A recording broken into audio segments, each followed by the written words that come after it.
Hi, I'm Susan Kennedy. Thanks for watching the Council in Brief. It's been a tough summer for many Montgomery County residents who have been left without power numerous times after severe storms ripped through our region. Pepco has been under fire for not responding fast enough to those outages, and as a result, the Maryland Public Service Commission has launched an investigation into the company's reliability. The commission recently came to Rockville and got an earful from more than 200 frustrated residents and officials. Dozens of residents signed up to speak, and hundreds wrote into Montgomery council members with their view on the performance of the power company after recent storm outages. Officials at the hearing sharply criticized Pepco's effectiveness and demanded the Public Service Commission set strict service requirements. You know, and I know, that Pepco is 100% subject to your rules, your orders, and your directives. You tell them to jump, and their answer must be, how high? And now it's time for you to tell them to jump.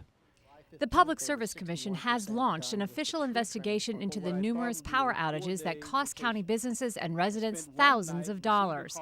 Through the investigation, it's been revealed Pepco has consistently ranked in the bottom 25% on measurements of everyday reliability. Residents who testified said they'd had enough. On good days and bad, rainy days and fair, I could regale you with the number of outages that my family, my neighborhood, my friends, and my patients have suffered. It's not an outage, it's an outrage, sir. Pepco has responded to criticism with a 5-year plan that includes ongoing and planned improvement projects.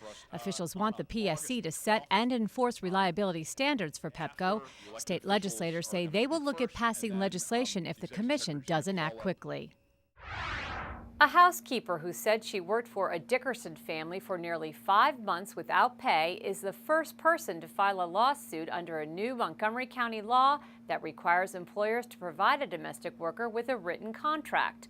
Janet Gonzalez was told she would be paid $350 a week and given transportation to and from the metro, but she says she was given neither. After nearly 5 months, Gonzalez secretly called the National Human Trafficking Hotline after it appeared on a television show. The hotline then connected her to Casa de Maryland's Domestic Worker Committee. A group of 15 domestic workers and community advocates then removed her from that home. I felt like I would never be able to leave that house, and I felt a lot of fear. Pensé que nunca más iba a volver a ver a mi familia. I thought I would never get to see my family again.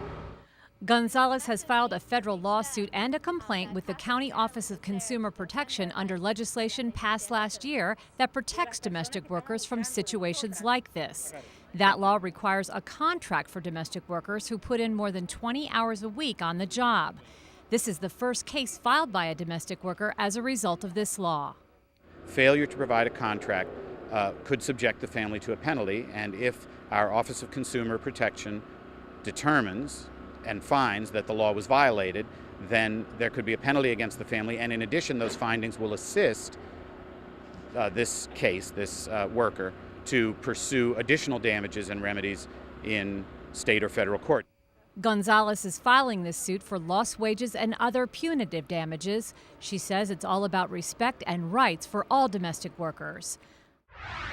The Montgomery County Board of Elections has ruled that petition gatherers seeking to overturn the ambulance fee have not garnered enough valid signatures to put that measure on the ballot.